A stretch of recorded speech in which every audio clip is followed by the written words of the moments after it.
Good morning and welcome back to episodes of Cherokee MacGyver. I'm just kidding. Welcome back to Hidden Heights Farm. So the other day you guys seen the video where I kind of surprised Rachel with the wood chipper, and I told her, well, we bought it but it isn't exactly working. Well, I left you guys off at the end of that video. This thing would not fire, it would not start up.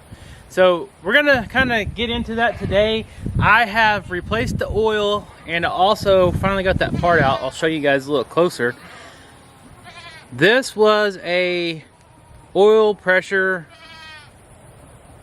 low oil pressure sensor valve. I don't know the correct name, but anyways, this little nipple was broke off on the side of the block there underneath the motor. And what I did is I actually just replaced it with a plug nipple. We just bypassed this because I could not find one of these anywhere.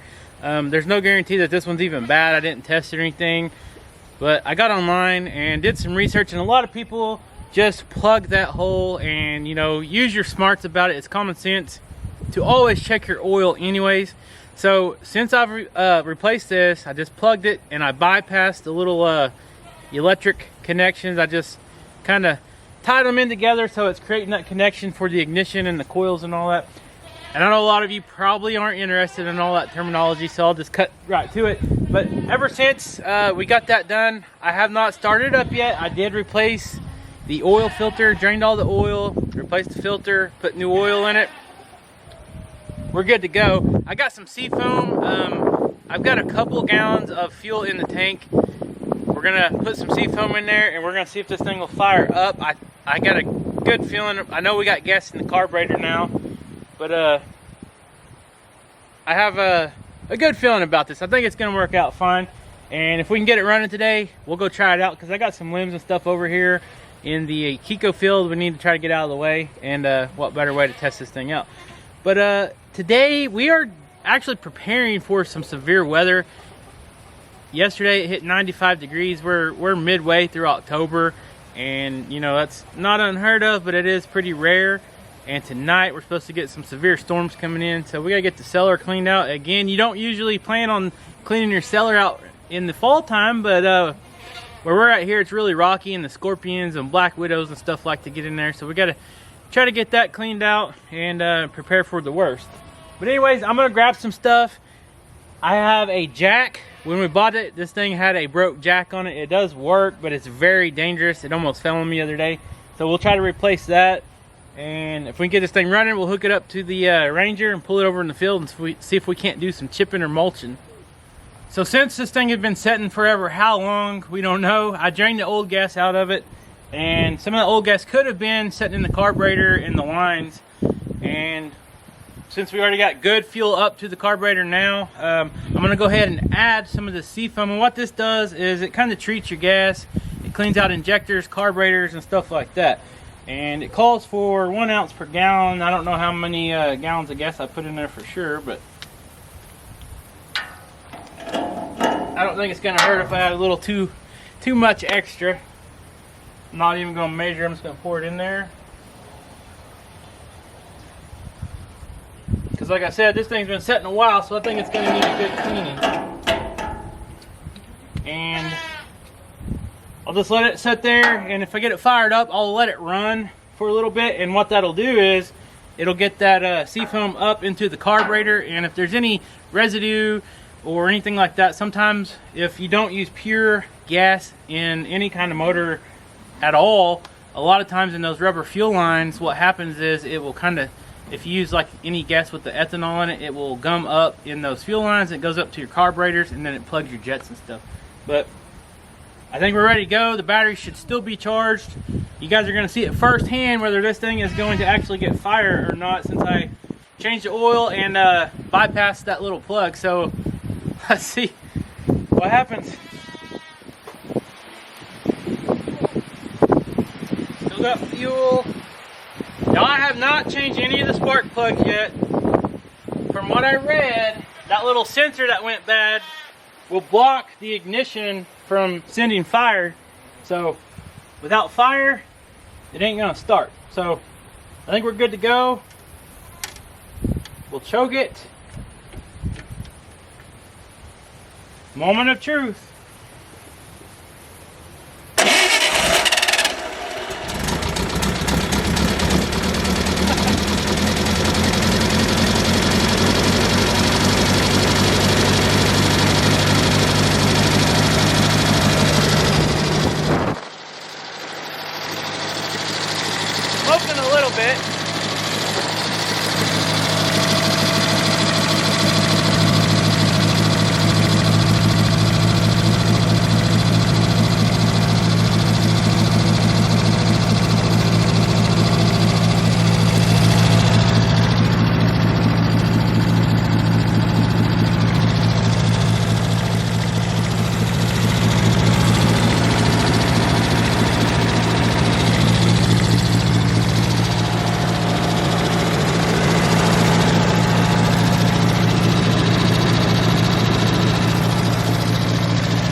that's a very good sign. I'm gonna let it run. Hopefully you guys can hear me between that and the wind.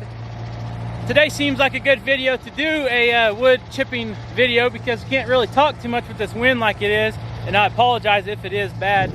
But I'm gonna let it run a little bit, get some of that sea foam in the system. And I know a lot of people like to put it in the crankcase and all that, but we'll see how it runs before we do all that. Like I said before, I'm gonna try to get out of this wind here. Like I said before, I didn't want to put too much more money into this wood chipper until we know that the motor wasn't locked up or had a crack in the crankcase or anything like that. So now the next step will be to actually change the hydraulic fluid, change the filters, and should be good to go. I got a jack I'm gonna try to throw on there here in just a minute, and we'll go try this bad boy out.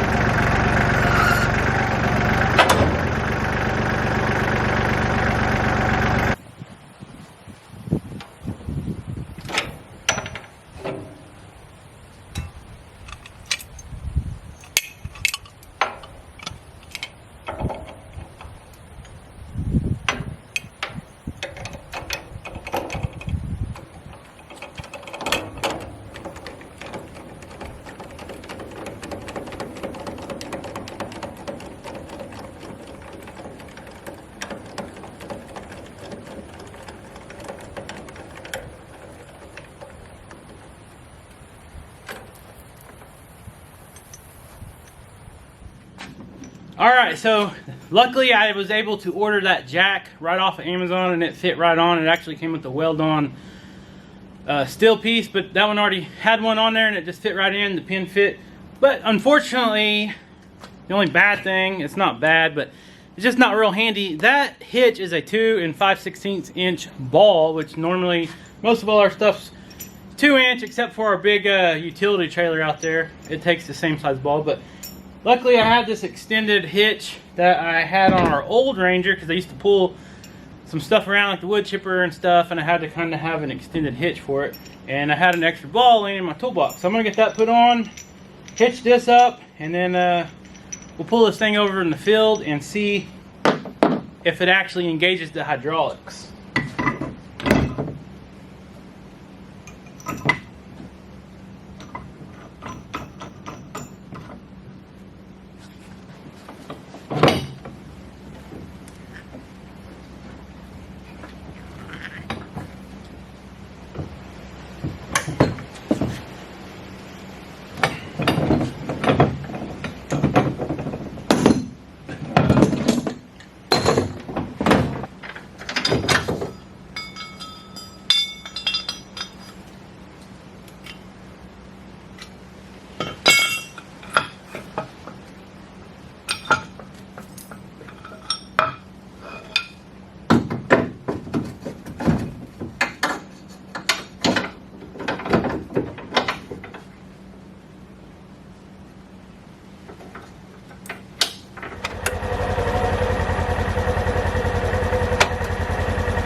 Alright, so we're out here in the field. As you can see behind me, we got a dead hickory tree. So the majority of that is going to be used for firewood, because we like to burn a lot of hickory and oak here, but we've got a lot of little stuff like this. And if you guys know anything about hickory, it is one of the hardest woods here in the Ozark area. It is a very, very hard wood. A lot of old timers back in the day, when they needed to make handles for their tools and stuff like that, they would almost always use hickory. So what we're gonna do is we're gonna get this thing fired up. I'm not gonna cut this tree down or anything, but we got some other stuff. We'll see how this thing works. I haven't even engaged the hydraulics to even make sure it works. So don't be mad if we don't get to actually use this thing in this video. Like I said on the first one step at a time, and hopefully we'll get this thing going. So I'm gonna go ahead and get this thing ready and see if we can't do some chipping.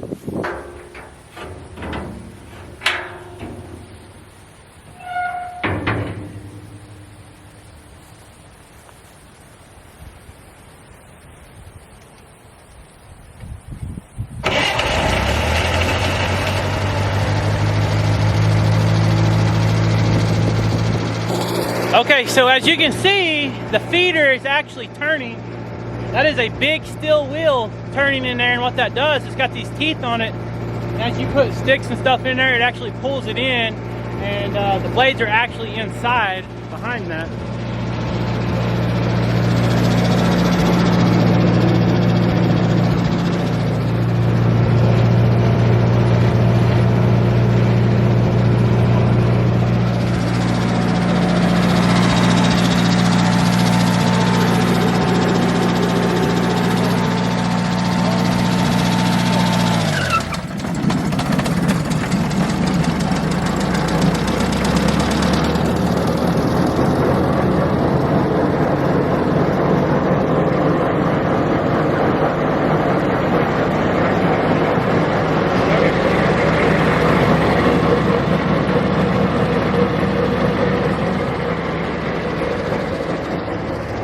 So it's spinning. It sounds like the blades are engaged. I'm gonna try it out, see what happens.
Okay, that one might have been a little too big for this thing. I don't know.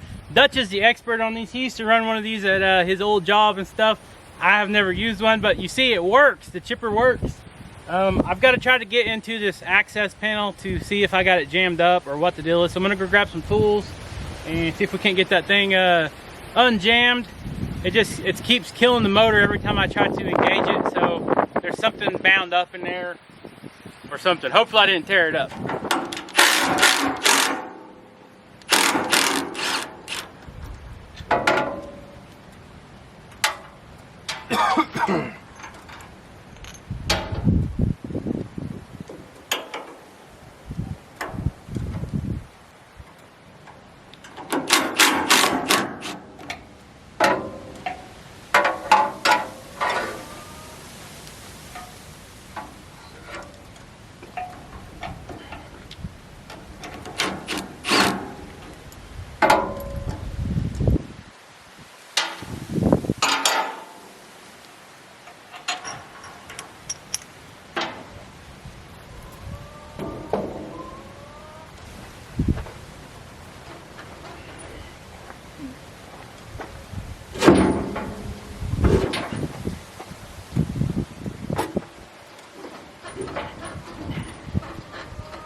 Okay, so we got it open, but guys, like I said, I've never messed with one of these things. I don't know how well this camera shows you down in there, but look at this. So it's bound up somewhere. You can see these teeth right here. These teeth don't look bad, actually. Look at those. Pretty razor sharp looking. I don't know if they will be after this hickory. I don't know if you're actually supposed to use it on hickory, but we tried it. So I'm gonna try to figure out how to get this unbound, and we'll go from there.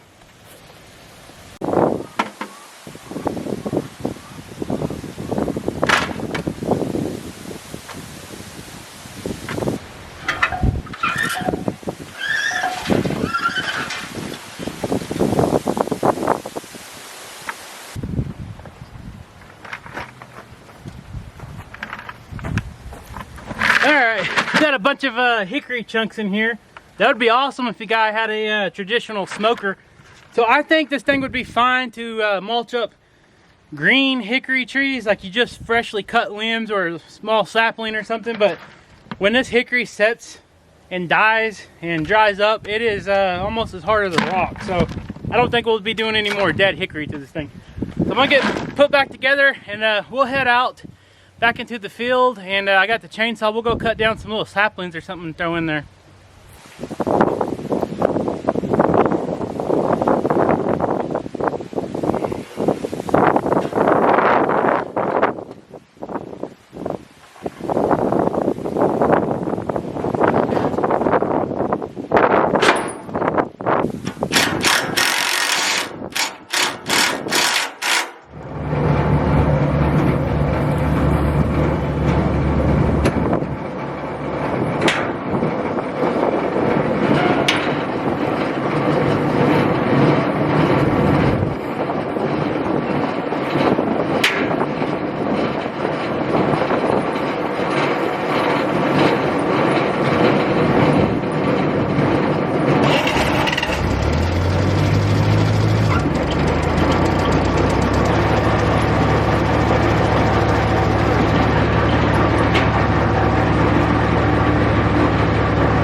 Okay, I think I'm at a stopping point. So it was working just fine. I put that bigger tree in there and it started chipping it up and everything was okay, but it wasn't discharging it out the chute. So I got to take it back to the shop and troubleshoot it again. But I think that'll probably be it for today.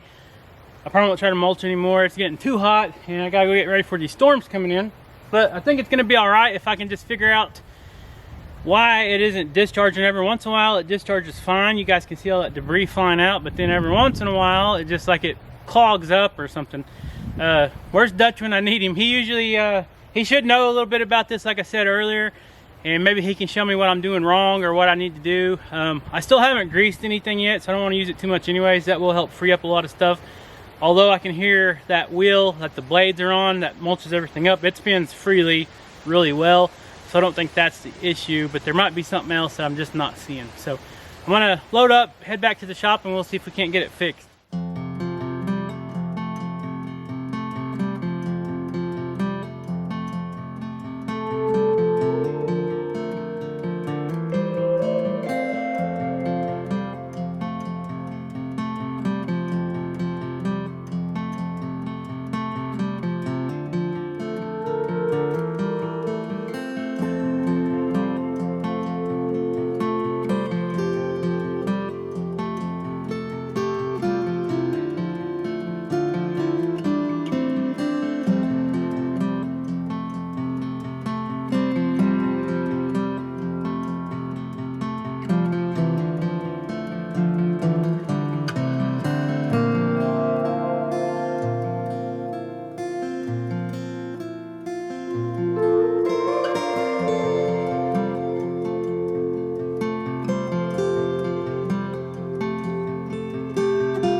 All right, so we're jammed up again and I got the chute off. I'm gonna show you guys what it's doing.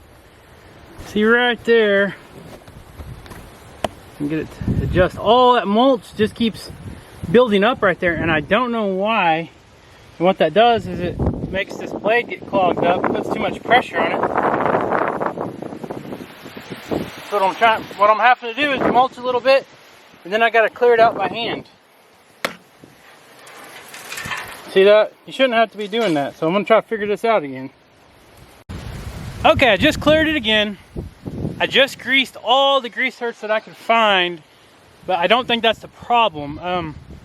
I did notice whenever we bought it, it had this wire connected to the throttle. So I don't know if it's just not throttling up fast enough to actually spin all that stuff out, if it gets too compound or what. So I'm gonna try to feed it and then run up here and then try to pull this idle or this throttle a little faster so the engine will kick it up a little notch.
So there you go. I think I finally whooped it. I was just about to throw in the towel on this thing and then kind of retreat and think about it and figure out what I was doing wrong. All I had to do was give it a little throttle, get that, you know, give it some gas, get that motor turning a little faster, and no more problems. So now the true test, to see what Rachel says, make sure she's not mad about this anymore. Once she sees this thing working, she's gonna see this thing as a vital tool here on the farm. So I'm gonna cut some more trees down, or some more limbs, right here out of our yard, and we'll go get Rachel and then bring her out here and see what she says about this thing.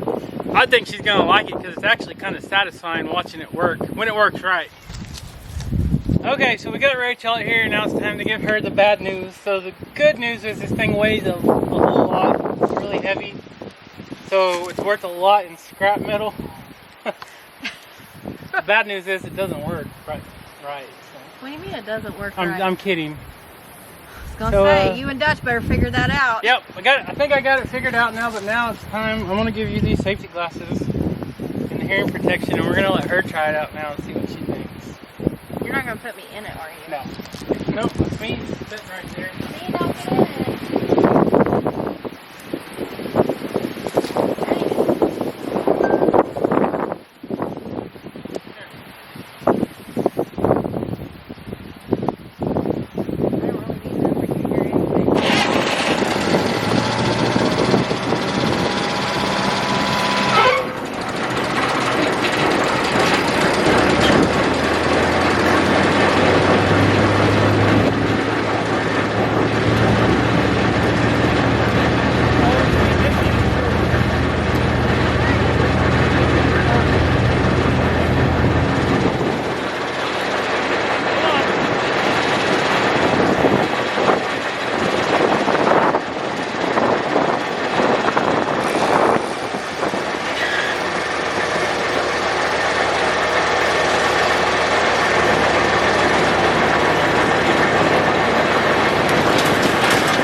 Rachel, what did you think? I don't like it. Why? Now I'm gonna leave that up to you and Dutch to run together. It definitely helps having two people. It goes a lot faster. You can have someone pull on that throttle. I don't know why it's not automatic. It'll be something to kind of maybe troubleshoot a little more, but we finally got it whooped, like I said, figured it out, and now it's ready to go. The blades they look almost new to me.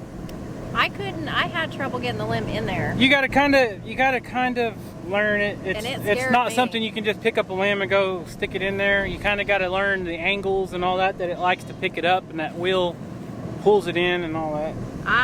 Yeah, it scared me, so. It's not bad.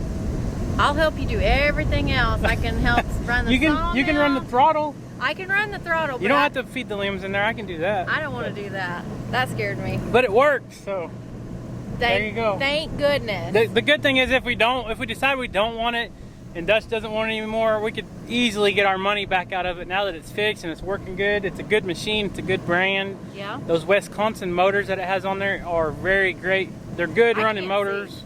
Yeah, it's really sunny out here. I'm trying to keep the mic out of the wind, but anyways, guys, there you go. There's today's video. I feel like I got that accomplished. Good job for getting it running. Got that out of the way.